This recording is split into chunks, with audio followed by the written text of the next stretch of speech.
Welcome to episode 34 of Leading People with me, Jerry Murray.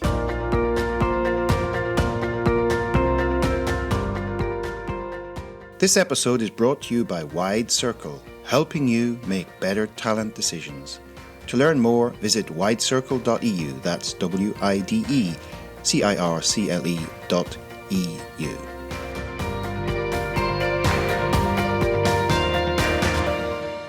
Have you ever wondered why we should become good at public speaking, and what difference could it make to our careers? Why do some of us love public speaking and so many of us hate it? What is a public speaking monkey anyway? And how could some of the issues that we have with public speaking perhaps be affecting other aspects of our lives? These are just some of the questions that I explore with this week's guest, Dee Clayton. So, without further ado, let's dive right in and learn more. Dee Clayton, welcome to the show. Thank you. Lovely to be with you today. So, Dee, I was thinking back before we came on air to when we first came across each other, met each other. I think we were sitting beside each other at a Dave Molden seminar at an NLP conference, and then we didn't see each other for several months, and then all of a sudden, I believe we were learning to be NLP trainers together, if I'm not wrong in that. Yeah, 2008, I think. Is that about right? 2008, yeah. So we met sometime in 2007, 2008. We were sitting wondering what we'd signed up for, but I think in the end it was, 3 weeks of let's say, yeah, it was an interesting journey, to say the least. Intensive learning, wasn't it? Intensive learning. Now, but you and I know each other, but the rest of the people out there, many of them probably don't know you yet. So, for the benefit of our listeners, how did you get to where you are today? Because you've written some books and you're specializing in several things. You've won lots of awards and things. But was there a person, place, or an event that stands out, or an epiphany moment, or a series of these that just, you say, when you look back, they led to you doing what you do today? Yeah, for sure. I mean, I started my career in corporate and I was marketing manager for some really exciting brands in the UK like Jammy Dodgers, Boddington's Beer, Jacobs Creek. I mean, you know, my corporate life was fun, to say the least. I had a good time in the food and drink industry. And unfortunately, or maybe fortunately now, but at the time, unfortunately, I was involved in a car accident and I was pretty severely injured, but I didn't really like to admit that at the time for various reasons to myself. So I pretended I was fine, but I wasn't fine. And I was injured maybe for about a year or two, but I never missed a day off work. I always went to work. But what people didn't know is that when I got home, or if I went home, sometimes I had to rent a bed and breakfast because I couldn't drive home. I was in so much pain. But when I did get home, if I drove myself home, I would lie on the couch, not be able to get up. So I didn't have a life outside of work after that car accident for a year or two. And that's really what changed. And I thought then I got some money for that car accident because it wasn't my fault, of course, because I'm a great driver, yes. So I got a little bit of money, a couple of grand or something. And I thought I want to spend this money on getting my life back, not just going on a holiday, which is lovely, but nothing to do with my life, getting back on track. And I went to see a life coach because I'd heard about life coaches. I got recommended to a great life coach called Catherine White from a friend of mine. And I went to this life coach, and that's where I first got introduced to what you and I know as NLP, neuro-linguistic programming. And she, in a couple of sessions, outlined all of these emotional issues from the past I didn't even know I had. And it was just amazing. And that's, my business is called Simply Amazing Training. And that's because I find NLP techniques that we use, I don't necessarily advertise that to everybody, but the techniques we use are simply amazing. And that's where I discovered them. And at that point, I thought, why don't I know this? I get paid a lot of money to do marketing, to do communications, to do adverts on TV. Yet I don't know some of these fundamentals about rapport or about, you might know them intuitively, but not in order to really experience them in depth. So at that point, I thought there must be more to this. More people must know this stuff is kind of where I got to. I didn't know how that would look at the time, though, Jerry, to be fair. So you set off on this journey, I guess, after, like a lot of people, you had the coaching, then you probably started looking for a training course or two to start experiencing this. Because, I mean, NLP is a very experiential training, that's what it is. It's very much based on giving people experiences of things rather than just teaching them lots of concepts. And that. So how did that evolve into you and I ending up in a room together at one stage? Well, one of the things I did with the life coach was, at the end of the sessions, I only had about 3 sessions, and then, it totally changed my world. And one of the things we did towards the end is setting some good goals. And I didn't really know what was going to happen, but I set some goals. And one of those goals was that I wanted to learn this stuff. Whatever she'd done with me, I thought was amazing, and I wanted to learn it. I didn't really know why, but I just sort of signed up. So I signed up with David Shepherd from the Performance Partnership, and I just went on that journey of doing the first training, the practitioner, then the master practitioner, and then in the end the trainer's training where I met you.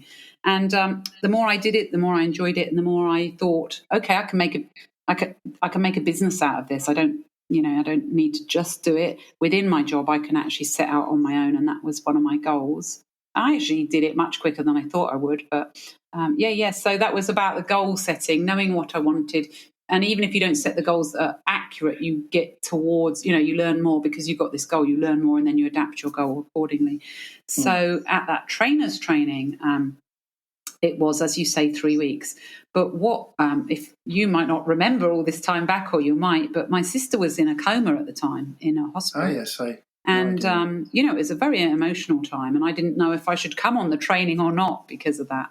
And in the end, I'm very glad I did, because I learned many skills that help with life things as well, not just in business, but help build rapport with somebody who maybe can't speak, or somebody who has maybe got some health needs.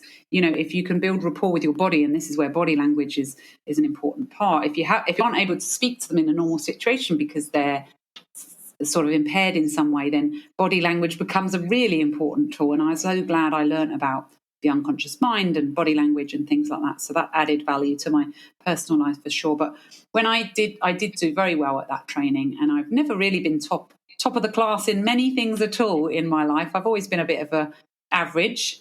And with NLP, I really did excel, and I just found my niche, and it just felt so good. And I did do very well on that training, if I say so myself, which I don't say about many things, with my sister in that condition and my family. And that just for me was like, well, this must be the path I'm meant to go down if I can actually do well despite having such difficult conditions. But you and Bryce, who I also met on that course, who you've worked with as well, and David Shepherd and the team, really helped me through those 3 difficult weeks.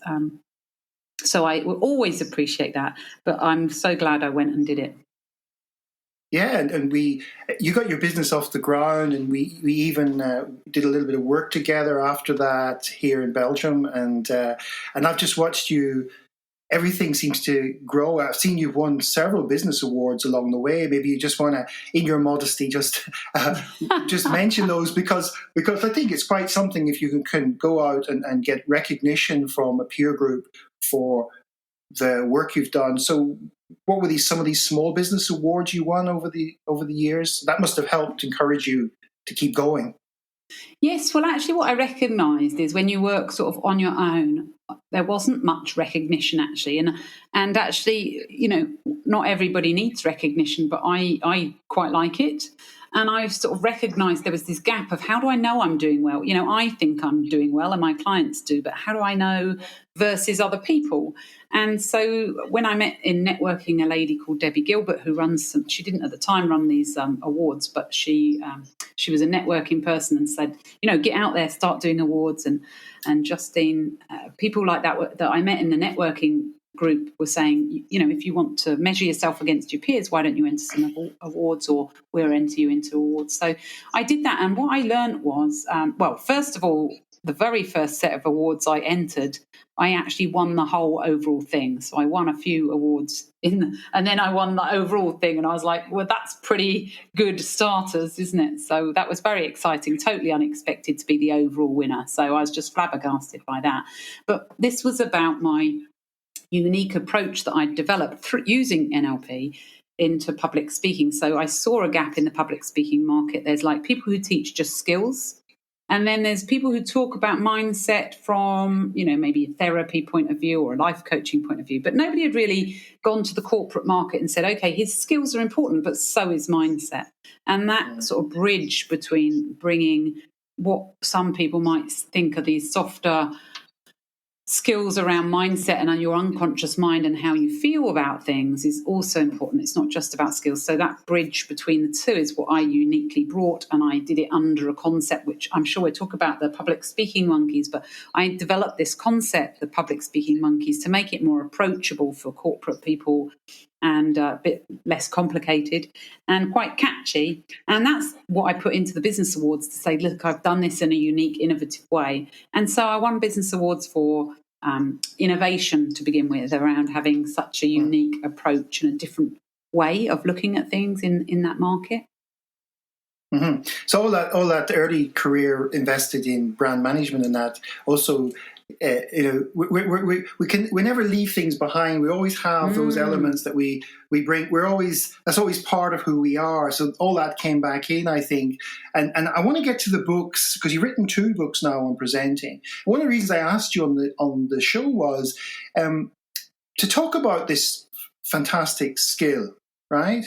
And to because it's becoming more and more. I mean, it has always been important.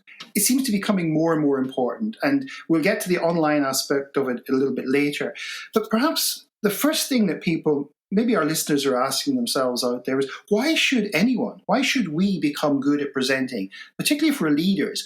What's the reasons why we should become good or better at presenting? Well, presenting is your chance to influence many people at once. So some people are very good at influencing on a one-to-one basis, which is great, a really good skill. And generally, the higher up the ladder you go, the more people you need to influence in one go. That might be a whole organization. It might be a whole series of listeners to your podcast. It could be, I went on to Google something or other, Google Drive the other day, and they said 1 billion users. I don't even kind of get that kind of number. But, if you're in a huge organization, you can't just influence on a one-to-one basis.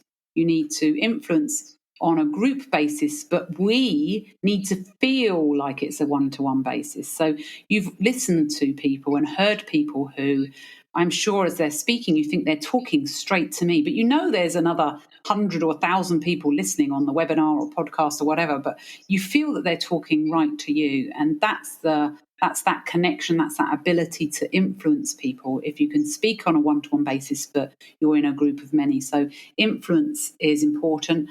And there's also, if you want to improve your career, depending what your career is, but in many, many, many careers, presentations are where you're visible to the senior people. So you may be doing some brilliant work tucked away in your office or home office for, most of the year. But that one annual conference, when you get to speak and talk about what you've developed or what you're working on, that's when the senior people see you. And that, rightly or wrongly, and probably wrongly, that's when they judge and decide that you're good to be promoted or not.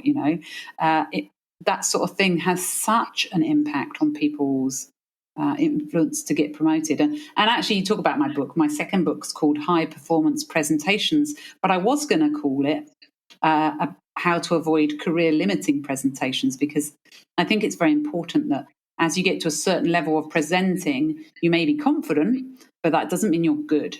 And I think that there's a distinction there. I've seen sometimes, there is even I can't remember the name of the bias where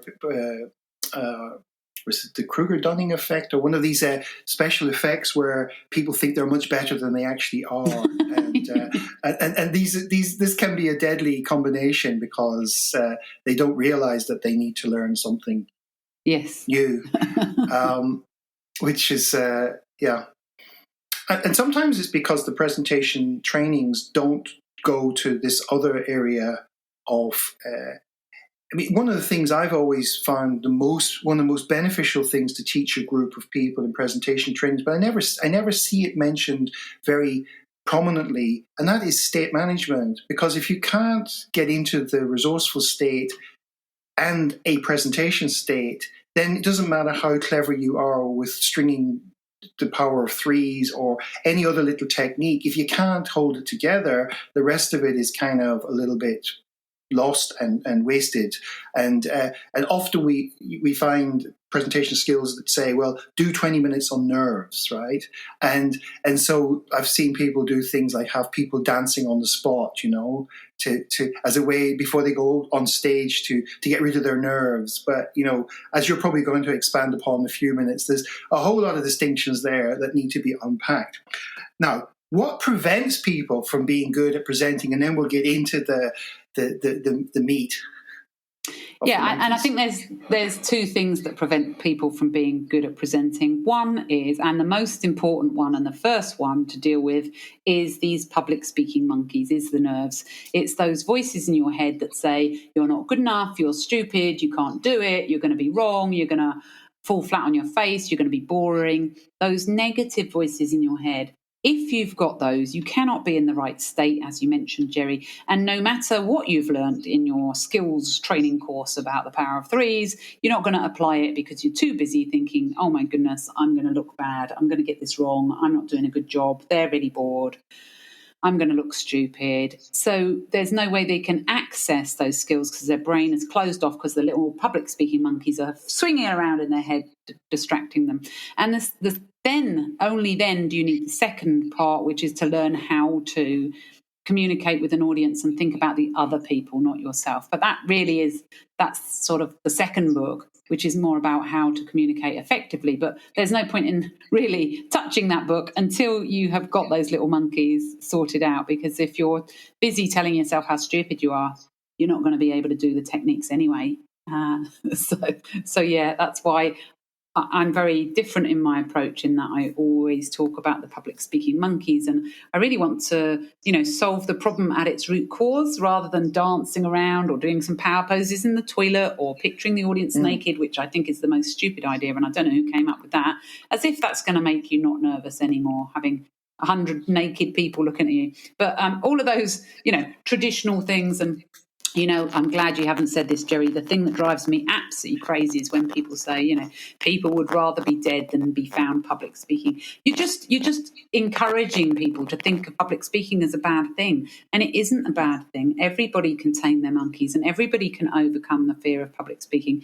And I really hate it when people go, "No, you've got to have nerves to perform well." No, you haven't. That's not true. Now, adrenaline is a different matter. Adrenaline's positive, right? And I say, if you were a runner of a 100-meter race, if you interviewed somebody at the beginning and said, "How do you feel?" They wouldn't say, "I'm nervous." They'd say, "I've got loads of adrenaline. I'm ready." And they'd use that adrenaline. I'm psyched. Perform better, yeah. Rather than, "Oh, I'm really nervous." Well, you're not going to win the race if you're nervous, are you? No, and here's the funny thing, I guess you've come across many times, is that all that stuff that's going inside in somebody's head is often a misrepresentation of what's really happening on the outside.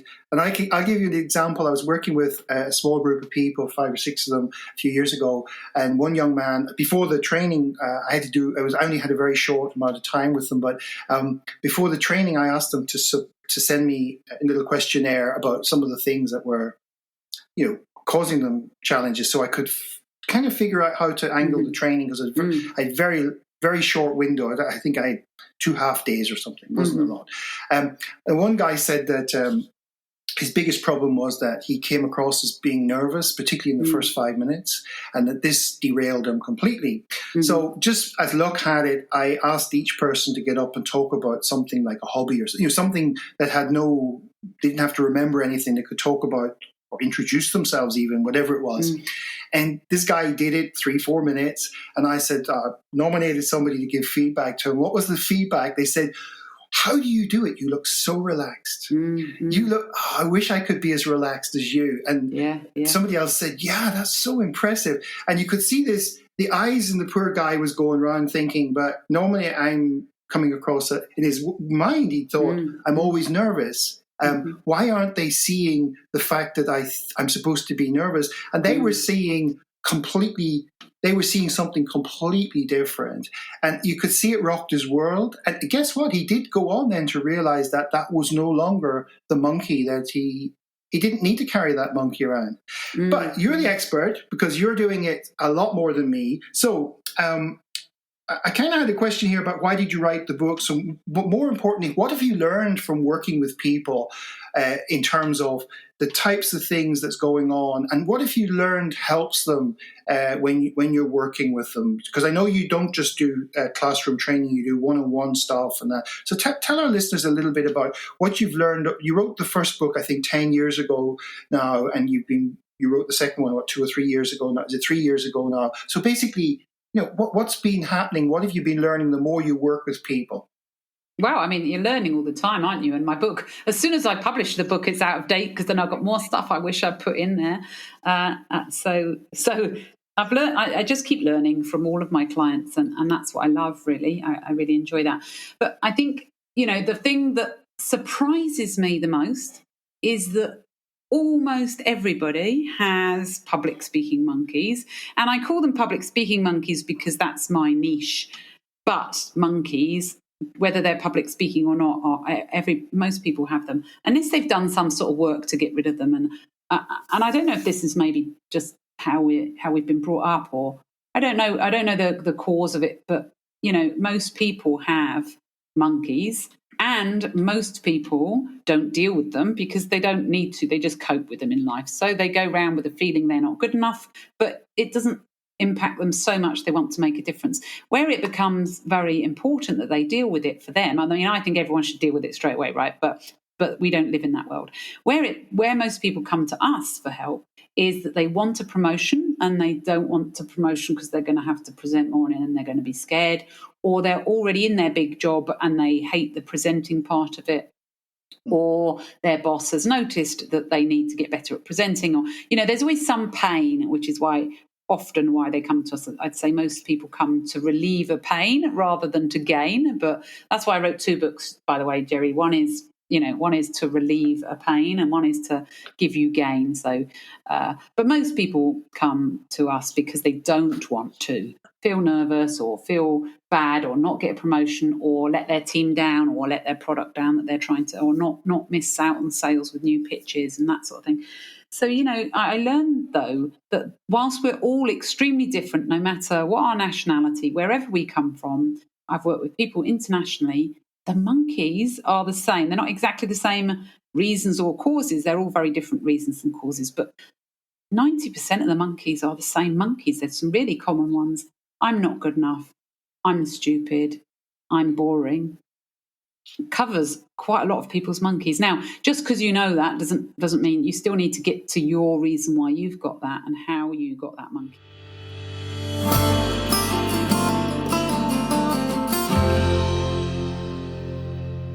Dee now goes on to explain the 3 steps in her monkey taming process, and she provides lots of examples of how our monkeys could also be affecting or limiting other parts of our lives.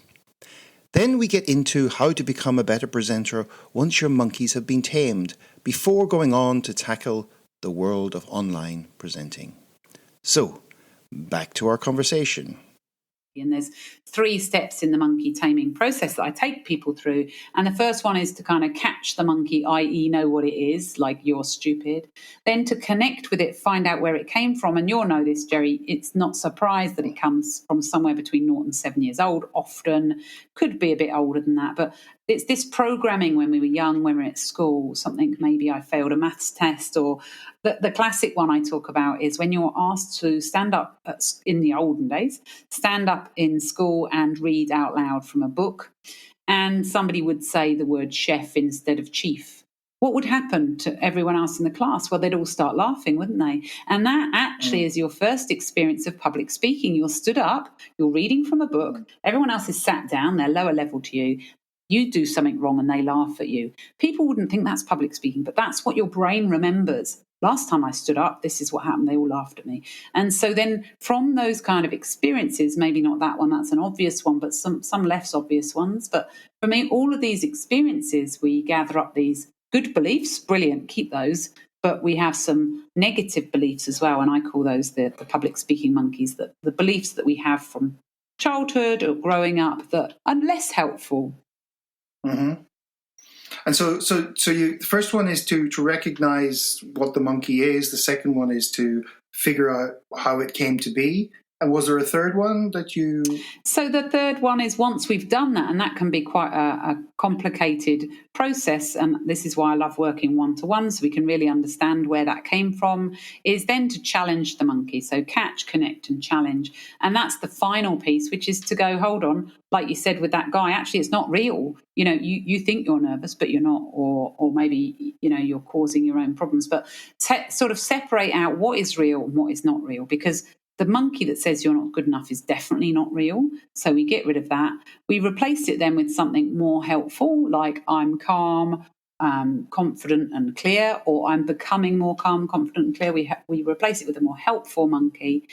And you change those beliefs into more helpful beliefs. But without steps 1 and 2, it's very hard for people to get to step 3, which is to challenge. Most people go, well, you're not, I'm scared of speaking. Well, you're very good.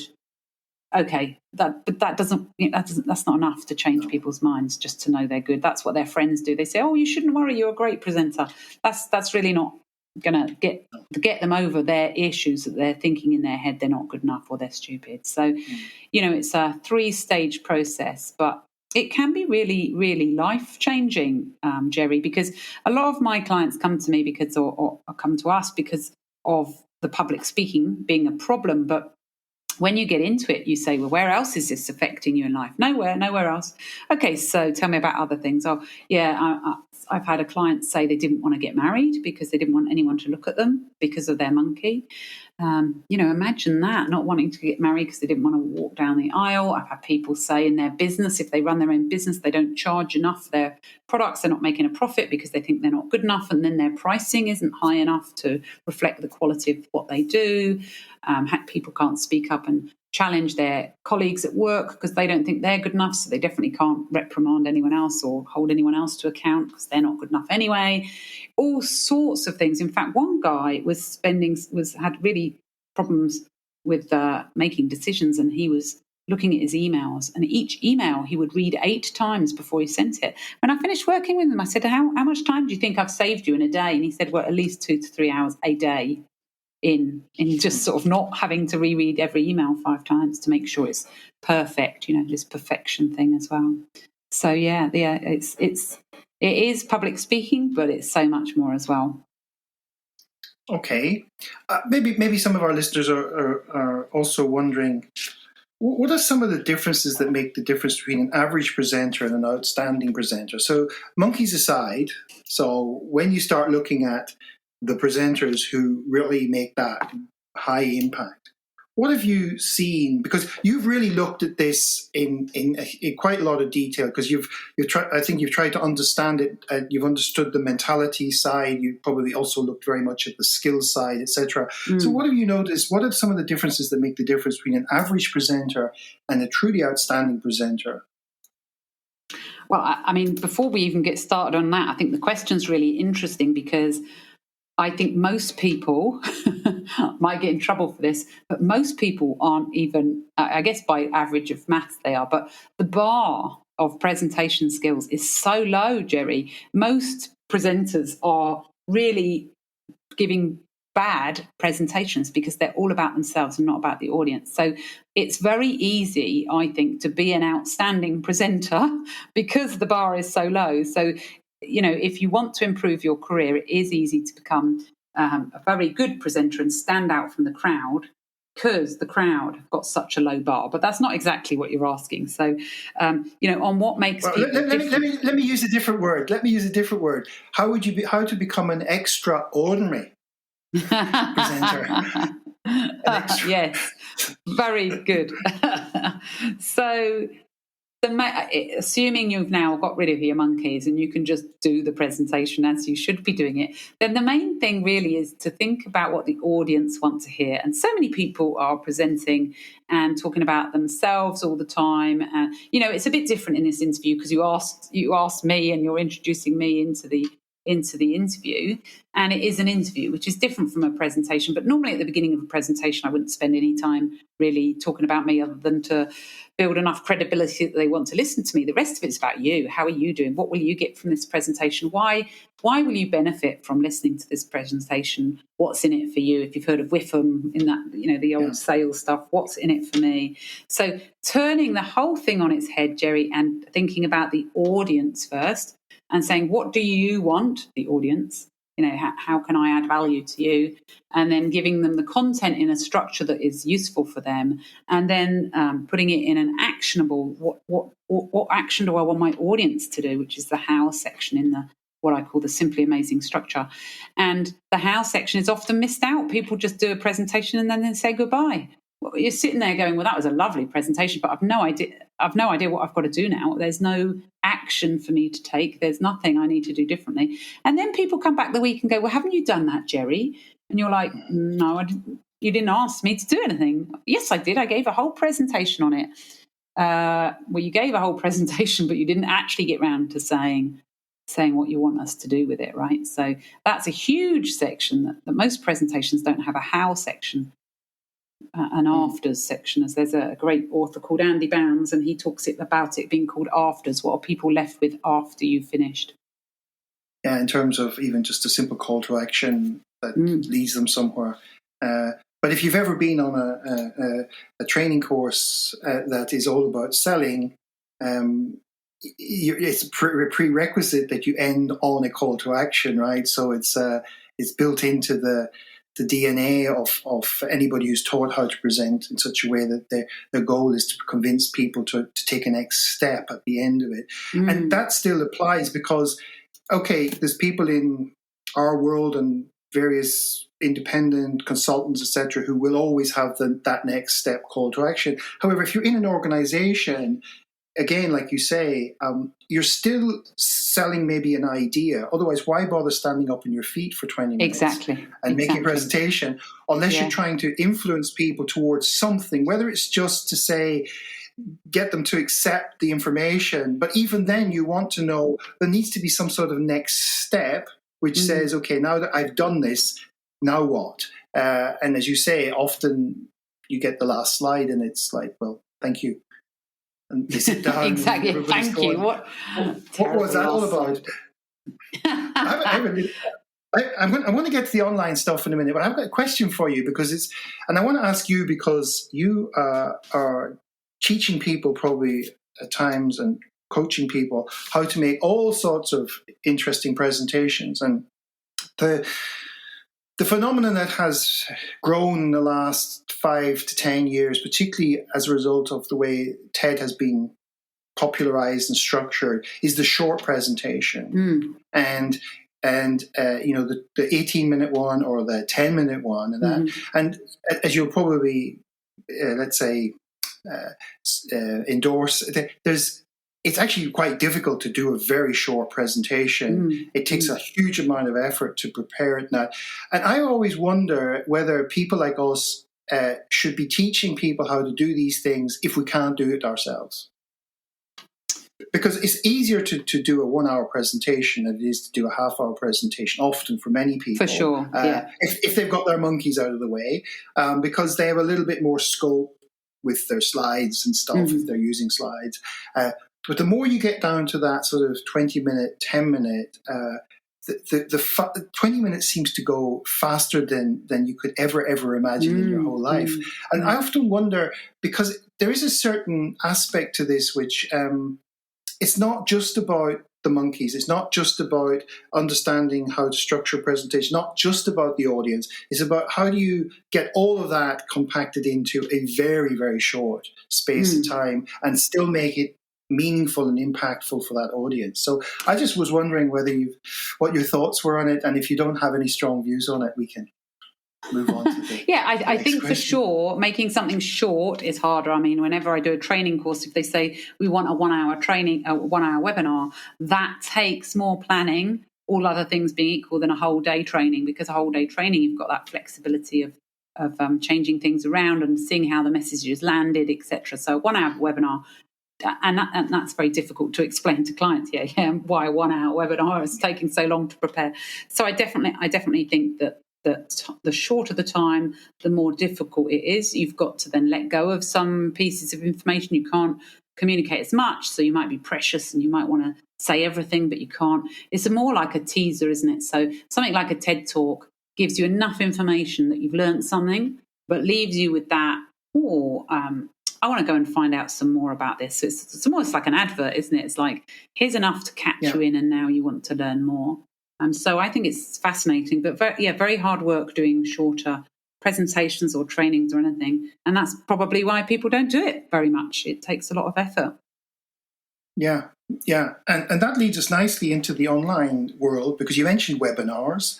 And we all found ourselves, particularly anybody who did any work in terms of training, development, coaching, etc., in March 2020, faced with, I had friends who just literally said within 2 days their agendas, their calendars were wiped. So everything that they had planned for the year was just cancelled, right? And then I guess many people had to reinvent themselves and then go online. And one of the biggest challenges that some people would have had would have been to come to the realization that just what you did in a physical classroom was not maybe going to work in a more online environment. So what are some of the things you've learned about presenting in the online? Because you had to learn it yourself, not just from the ability to help other people, but you were in that world with the rest of us. So what are some of the things you've learned about the distinctions between an online, presenting to an online audience and presenting in a real room? Yeah, and I spent some time really honing that down to what are the key differences when I went through that. I'd done online stuff and I'd done one-to-one, but I hadn't, really embraced it, partly because of my niche topic, that my customers believed they couldn't do presentation skills in a virtual way. So, whenever I'd suggested virtual presentation skills training before COVID, most people would not do it. So I hadn't really put that much energy into developing it for my niche, because it wasn't where the customer's heart was. They felt they had to be in the room in order to learn presentation skills, which you can understand why they think that, but it's totally not true. So as COVID came, and I then worked really hard on converting all of my courses, and then, as you say, taking those learnings and then teaching others how to do virtual presenting as a kind of another way of helping people to improve their skills. I learned a lot about the differences, and the people that are doing it wrong are the ones that are probably already not great at presenting in the first place. Then you stick them online, so all of those errors become exaggerated. And that's why it gets worse for some people online. They go, oh, I can present in person, but I can't present in virtual. Well, maybe that's because you're just about getting through, that low level anyway I was talking about. You're just about managing to be average in the real world, if you like, in face-to-face. But now you're virtual, all of those errors, cracks are becoming much bigger in your structure and how you do things. So things like being engaging and lecturing and talking at the audience instead of engaging, which is important to do face-to-face or virtual. But you can't really survive virtual without turning it into a conversation, not a presentation. So my number one thing is stop thinking about it being a presentation. Make it into a conversation. And you can do that by using tag questions. You know what they are, don't you, Jerry? You do, don't you? I wouldn't know, would I? They're great, aren't they? That's the in-joke technical people out there. Anybody who's done their NLP training will have got that. But if you didn't, then give us a call. So tag questions, if you... Sorry, go on, Jerry. No, I said they can give us a call if you feel like it. They can, can't they? Of course. I think so. So tag questions, if you can't actually get your audience to answer you back, tag questions are great, because you can it sounds as if you are having a conversation, but you're not really, are you? Obviously, don't overuse them like Jerry and I have just done, because that bit could get a bit annoying, won't it? So don't do that, but do use them occasionally to make the audience feel like you're talking to them. If, though, you can get the audience to actually talk to you, this is much better. So on a webinar with 80 people, you've got the chat box. Nobody's using it. they're not using it in the best way, so you want to pose a question and then just go, hey, in chat, why don't you let me know what you think about that? Or give them a really simple question that do you think A or B? And they can just put in A or B. Oh yeah, we've got lots of A's. And you might have, if it's 80 people, you would want probably a kind of co-host who can be looking at the chat while you're still interacting, and they can look at it. It's very hard to manage all of the bits at once. So I often have a co-host. One of the people I work with often come and do a tag team so that they can look after the chat and be monitoring people's videos and faces and the body language while I'm delivering the content, or vice versa, or we do a little bit of both.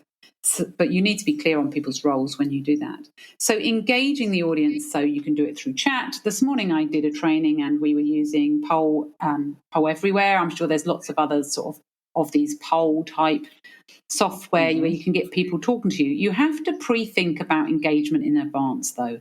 And this is where people aren't used to. In face-to-face, you don't pre-plan, really, when you're going to ask somebody a question. It kind of just happens a bit more naturally, depending on your skill set. But in virtual, you need to think before you do your design, how are you going to get people to talk to you and engage and interact with the material? Because otherwise they'd just be there, reading their emails and being on their text. They're not going to listen. So you need to get it into them talking to you by chat, through tag questions, through polls, however you want to do it. Breakout rooms, getting people to chat about, deliver them an idea, then split them into breakout rooms of small groups or big groups, give them a task to interact with the material you've given them.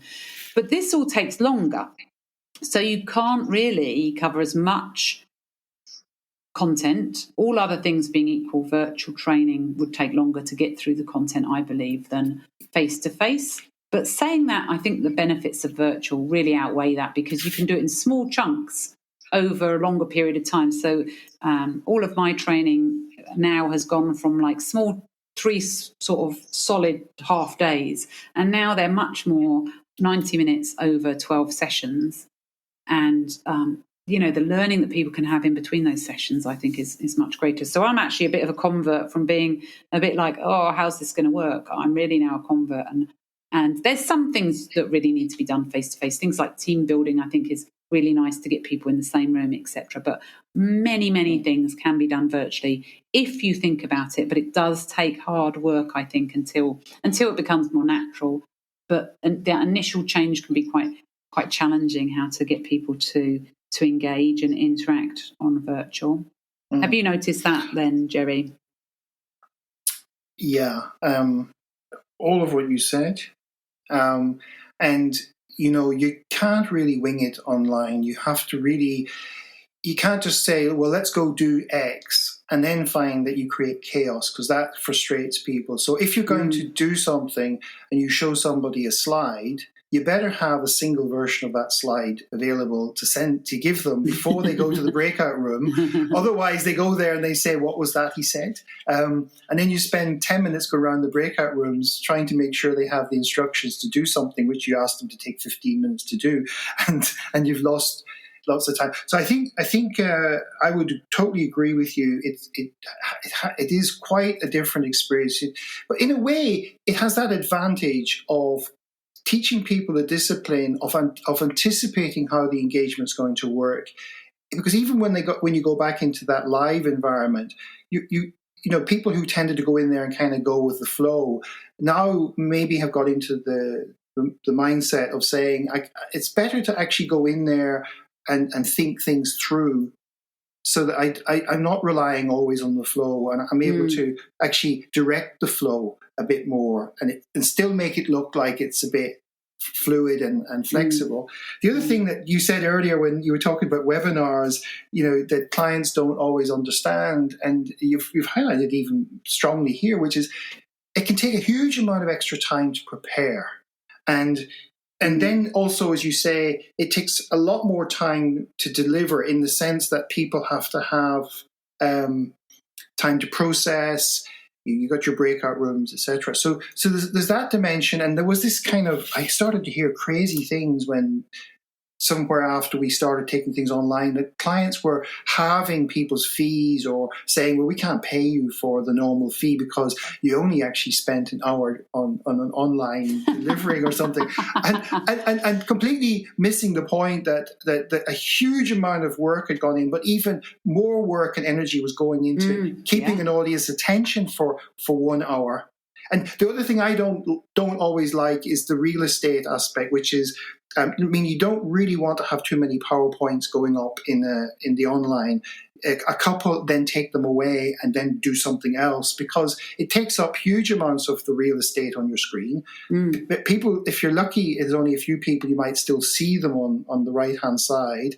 And what often happens, if you go back to what you say about the presenter who was always a bit on the edge anyway, is now the slides become the crutch completely because they basically, years ago we would say, don't be looking at your slides and reading your slides out because... now they're right in front of you. Now they're right in front of you, so everybody's just reading out what's on the slides, whilst everybody's going, I can read faster than you can talk. Yeah. So it makes the issue worse. So some people have more monkeys about virtual because they're like, now the audience is really bored, how do I engage them? But for that reason, some people have less monkeys and they go, I love it. All I do is look at my slides, read it out. And this is the difference we were talking about. Doesn't mean you're good just because you're now confident to read your slides out in front of you.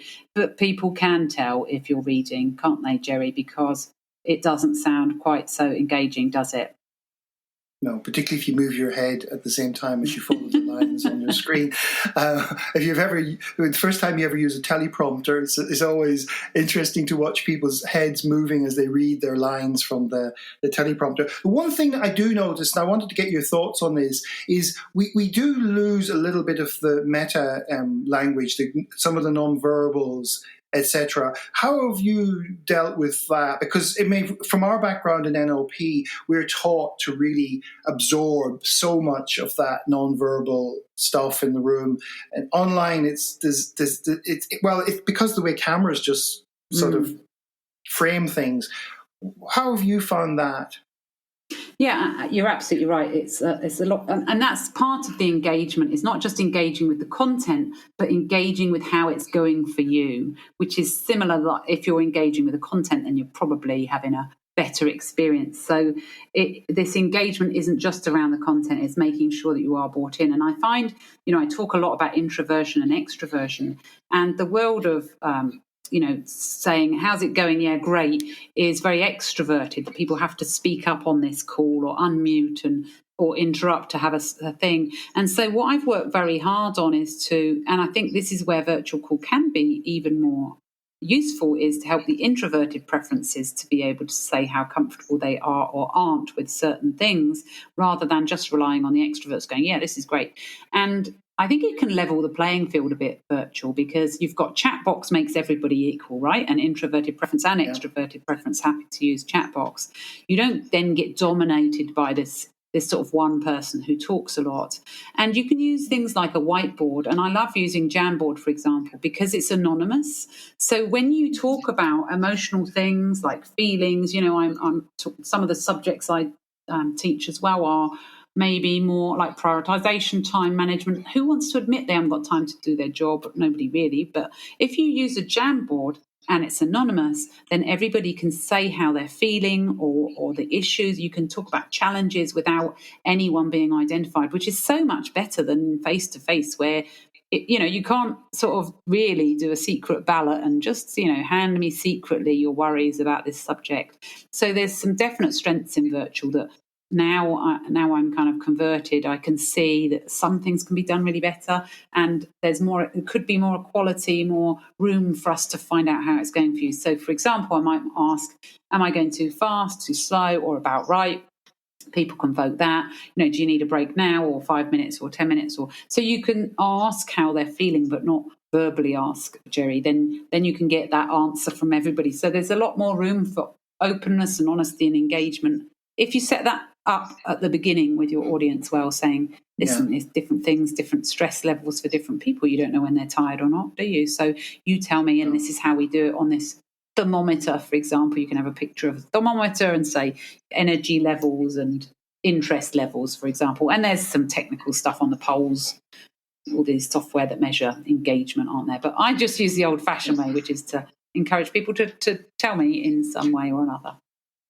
Yeah, and so I think one conclusion most of us would have come to is that we're going to end up more in a blended world where online's going to do certain things for us, and there's going to be certain things where face-to-face will still trump the online world for us. It's just understanding the merits of each and being able to put together learning experiences for people that work with, those preferences which help people learn at a pace and in chunk size that works for them across different media. So anyway, coming to the end, what couple of tips might you have? Where's the time gone, Jerry? Where has the time gone? What do you mean coming to the end? I don't know. You just told me you were teaching people about time management. I don't know where did you take the time? Just disappeared. Just disappeared. Anyway, for our listeners, what are a couple of things that people could take away from this and start to do immediately afterwards? So maybe you could talk to, for example, the monkeys, or for those who don't have as many monkeys, maybe there's something that they might want to explore which you think is useful. So what sorts of things could you leave our listeners with?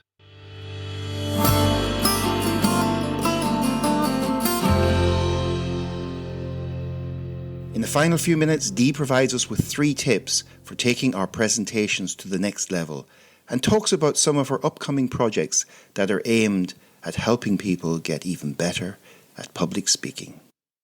Yeah, sure. I think, firstly, get those monkeys sorted out. So if presenting is important to you, learn about public speaking monkeys and overcome those fears, because they're holding you back, not just in your presenting, but probably in other areas of life as well. And you can, you really can overcome fear. You don't have to live in fear. So that's kind of number one. Number 2 is, if you are doing virtual presenting, don't just do your old way of presenting face-to-face and then think that that's good enough virtual. And especially if you're the boss, nobody's going to tell you how awful these presentations are. So you never get any feedback as the boss, Jerry. This is the thing, that you just get away with all these terrible presentations. And then people who are scared of presenting aren't going to tell you're not any good because you're better than them. So, just try and get some feedback from people who will give you honest feedback, like a coach, like maybe a more senior person who is able to give you good feedback so you know where you stand. I think that would be a good thing. And then the final thing is to always think of the audience when you are presenting. What would they like to hear? What do they need to know? Where are they at in their journey? Are they really bought into what you're saying, or have you got to start from scratch? So think about everything from their perspective, not your own, because otherwise you may as well just be talking to a mirror and just have a little chat with yourself rather than actually presenting, or, as we call it, a conversation with many people at the same time. Yeah. And I guess if you're a parent or a teacher or a youth leader, be careful about when people actually stand up to express themselves. Those are public speaking moments that can impact their future confidence, particularly young children. Even if their techniques are not brilliant at a young age, how are they coming across, and are we helping them? And, if they do say something like chief instead of chef or whatever, teach them that humor is also quite useful, and if they can turn it to their advantage, they don't need to tell jokes to be funny. So yes, that would be lovely. Entertain. So apart from all that, they can go out and buy your book, Taming Your Public Speaking Monkeys. That was the first book. Or they can go out and buy the other one, which is High Performance Presentations. I'll put links in the show notes so that people can get access to those on Amazon or wherever. And I guess, what's next for Dee Clayton? Well, going to continue working with my one-to-one clients, continue developing the corporate training, which we're expanding that now with our presentation skills approach, so we can reach more people. Updating the monkey book. I mean, as you say, it was done a while ago, so my next round is changing and updating that. The fundamentals are still absolutely true, but just updating it a little bit to include virtual, really, which isn't in there. And I'm going to do an audio book, which is something that I've wanted to do for years, but hadn't created the time. So I'm going to I'm saying it now. It's really got to happen. So I'm going to do audiobooks for both of those, but probably monkeys first, then high performance presentations. How to engage, persuade, and inspire probably comes second, I think, because monkey book's the older one. So that's the one I'm working on. So lots to do, Jerry, lots to do. Right. And how do people get in contact with you? I guess LinkedIn is one obvious place. Anywhere else where they can reach out to you if they want to connect with you after this conversation? Yeah, thank you. So simplyamazingtraining.co.uk, simplyamazingtraining.co.uk, and come and have a look at our website. And you can always drop us a line, info@simplyamazingtraining.co.uk. Great. So Dee, I have to thank you on behalf of our listeners for sharing your insights, your tips and your wisdom with us all today. And I hope that our listeners now will check out some of the stuff we've talked about and get in touch with you. Oh, thank you, Jerry. Lovely to see you. Just hope the listeners can now really take something from what we've said and change how they do things for the better. Thank you for tuning in to this week's episode. You will find details of what we covered in the show with links, etc. in the show notes. Please share your key takeaways from today's guest and let your friends and colleagues know about the podcast. Oh, and if there's a particular author or leading thinker you'd like me to interview, just get in touch and I'll do my best to get them on the show. This episode was brought to you by Wide Circle, helping you make better talent decisions.